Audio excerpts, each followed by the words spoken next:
insister pour que l'imagination des jeunes lecteurs puisse y trouver son compte.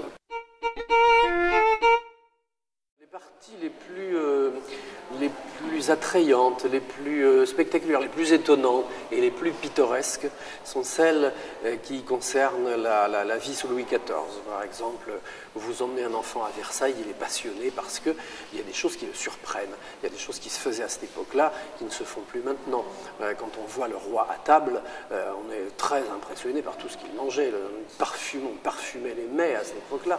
Il y a aussi, pour Louis XIV, toute une mise en scène de son repas. Quand c'est raconté à un enfant, ça lui parle, parce que lui, évidemment, se nourrir, c'est un acte quotidien auquel il est encore très attaché.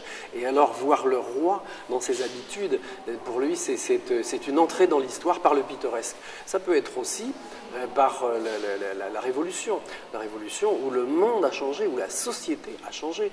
La société qui était très hiérarchisée, très cloisonnée avant la Révolution, devient une société d'évolution après la Révolution. On a accès à beaucoup de choses, les classes se mélangent, et puis il y a quelque chose d'extraordinaire qui va lui apprendre que le citoyen, finalement, c'est lui, et qu'il fait partie de la grande communauté. Il est à égalité, liberté, égalité, fraternité, il est à égalité avec tout le monde. Il va pouvoir faire des études, il va pouvoir utiliser l'ascenseur social pour vivre, pour avoir une occupation qui l'intéresse plus tard.